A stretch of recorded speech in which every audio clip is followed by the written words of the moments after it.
రాప్తాడు మండలం బొమ్మపర్తిలో ఉన్న దత్తపీఠ క్షేత్రంలో ఈ నెల 28వ నుండి దత్తక్రియ యోగ కార్యక్రమం ఉంటుందని మైసూరు దత్తపీఠ బాలస్వామి శ్రీ శ్రీ విజయానంద తీర్థ స్వామీజీ తెలిపారు. బొమ్మపర్తిని దత్తపీఠం క్షేత్రంలో ఇవాళ ఉచిత కంటి వైద్య శిబిరం నిర్వహించారు. ఈ కార్యక్రమాన్ని విజయానంద తీర్థ స్వామి ఇది ప్రారంభించారు. అనంతరం క్షేత్రంలో ప్రత్యేక పూజలు నిర్వహించారు. ఈ సందర్భంగా స్వామీజీ మాట్లాడారు. సమాజంలో దైవ కార్యక్రమాలతో పాటు సేవా కార్యక్రమాలు కూడా చేయాలని సూచించారు. ఇప్పటికే ఇక్కడ చాలాసార్లు వివిధ రకాల వైద్య శిబిరాలు నిర్వహించినట్టు తెలిపారు. తాజాగా కంటి సమస్యలతో బాధపడుతున్న వారి కోసం ఈ క్యాంపు నిర్వహించినట్లు తెలిపారు. ఈ నెల 28వ తేదీ నుండి జరగబోయే దత్తక్రియ యోగా పంచోత్సవాలు ఉంటాయని, ఈ కార్యక్రమంలో శ్రీ గణపతి సచ్చిదానంద స్వామి హాజరవుతారని తెలిపారు. పూజా కార్యక్రమంలో ప్రతి ఒక్కరూ పాల్గొని అమ్మవారి కృపకు పాత్రలు కావాలని సూచించారు.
శ్రీ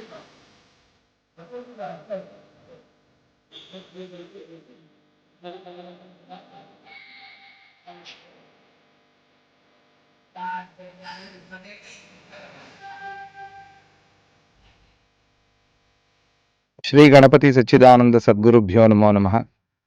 జయలక్ష్మీపురం బొమ్మేపర్తి అందరికీ కూడా చాలా ప్రియమైనటువంటి క్షేత్రం. ఇక్కడ ఎన్నెన్నో ఆధ్యాత్మిక కార్యక్రమాలు, ధార్మిక కార్యక్రమాలు, విశేషంగా సామాజిక కార్యక్రమాలు చేయిస్తూ ఉంటారు పూజ్య గురుదేవులు శ్రీ స్వామిజీ వారు. క్రితం సంవత్సరము చాలా బ్రహ్మాండంగా ఐ క్యాంప్ జరిగింది.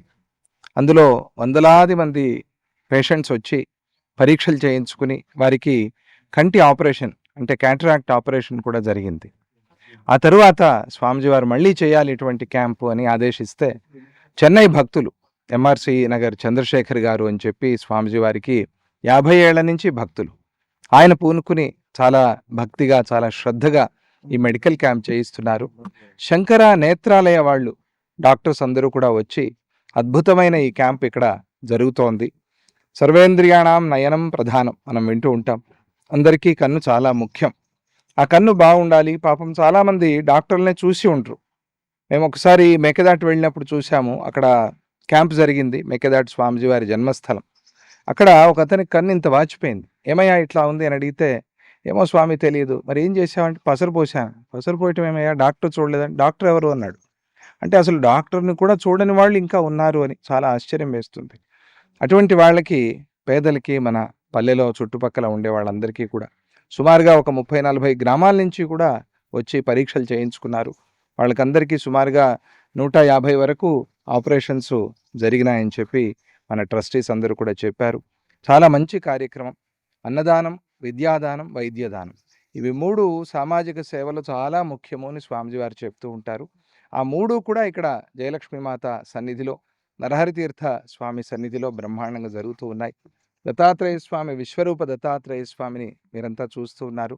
అందరూ రండి, వచ్చి ఇక్కడ స్వామిని దర్శనం చేసుకోండి. సంస్కారహీన శివరూప దత్తాత్రేయ స్వామి ఇక్కడ షోడశ దత్త క్షేత్రము. అమ్మని అందరూ దర్శనం చేసుకోండి. కోరిన కోరికలన్నీ కూడా అమ్మ తీరుస్తుంది, కష్టాలన్నీ కూడా అమ్మ పోగొడుతుంది. పూర్ణిమ చాలా విశేషం. ఇక్కడ అర్చక స్వాములు అందరూ చాలా చక్కగా చేస్తూ ఉంటారు. పూర్ణిమకు వచ్చి అమ్మ దర్శనం చేసుకోండి. ఉత్సవాలు, పంచోత్సవాలు జరుగుతాయి. ఆ ఉత్సవాల్లో కూడా మీరంతా కూడా పాలు పంచుకోండి. ఇటువంటి సామాజిక సేవలు అన్ని చోట్ల జరుగుతూ ఉండాలి అనేదే స్వామిజీ వారి సంకల్పం. అందరినీ ఆదేశిస్తూ ఉంటారు, కానీ చాలా రహస్యంగా బయటికి ఎక్కడికి చెప్పరు. చాలా తెలియకుండా ఇట్లా సేవలు జరుగుతూ ఉంటాయి. ఇప్పుడు మీరంతా కూడా వచ్చారు మీడియా ద్వారా అందరికీ తెలపటానికి. ఎందుకంటే మంచి కార్యక్రమాలు అందరికీ తెలిస్తే ఒక ప్రేరణ వస్తుంది, మనకు చేయాలా అని అనిపిస్తుంది వాళ్ళకు కూడా. అందుకోసమని ఈ కార్యక్రమాన్ని అందరికీ తెలుపుతూ ఉన్నాం. మంచి ఐ క్యాంపు, ఇలాగే భవిష్యత్తులో కూడా ఇంకా మంచి మంచి మెడికల్ క్యాంప్స్ ఇక్కడ జరుగుతూ ఉంటాయి. చక్కటి ఒక డిస్పెన్సరీ హాస్పిటల్ కూడా ఇక్కడ కట్టించి ఆ భక్తుల సేవ కోసం, సమాజ సేవ కోసం అని చెప్పి దాన్ని అట్లా ఏర్పాటు చేశారు స్వామిజీ. ఇక్కడ క్యాంపులన్నీ జరుగుతూ ఉంటాయి. మీరందరూ కూడా వచ్చి ఈ సేవలు పొందండి, ఈ ఉపయోగాన్ని అందరూ కూడా తీసుకోండి అని మీకు అందరికీ కూడా చెప్తూ, జై గురుదత్త, శ్రీ గురుదత్త. 28వ తారీఖు స్వామిజీ వారు వస్తున్నారు. ఆ రోజు విశేషంగా అమ్మకి అర్చనంతా జరుగుతుంది. 3 రోజులు ఇక్కడ దత్త క్రియాయోగ స్వామిజీ సన్నిధిలో దత్త క్రియాయోగ క్యాంప్ జరుగుతుంది. 500 మందికి మాత్రమే దానిలో ప్రవేశం ఉంటుంది. స్వామిజీ వారి సన్నిధిలో క్రియాయోగం అభ్యాసం చేస్తారు. ఆ తరువాత అమ్మ ఆరాధన కూడా జరుగుతుంది. పంచోత్సవాలు కూడా జరుగుతాయి. ఊర్లో అందరికీ కూడా అన్నదానం జరుగుతుంది. ఈ అన్ని కార్యక్రమాల్లో మీరు కూడా అందరూ పాల్పంచుకోండి. జై గురుదత్త. జనవరి 24 అనేది అమ్మవారికి ఇక్కడ ప్రతి సంవత్సరం ఉత్సవం జరుగుతుంది. అది మేలో కూడా జరుగుతుంది. దాన్ని కొంచెం ముందుగానే ఈసారి అధిక మాసం వస్తోంది కనుక కొంచెం ముందుగానే ఇక్కడ అమ్మవారికి జరుపుతూ ఉన్నారు కార్యక్రమం జయలక్ష్మీ మాతకి. వార్షికోత్సవం మళ్ళా మేలో కూడా ఆరాధన జరుగుతుంది. అది కూడా ఉంటుంది. జై గురుదత్త.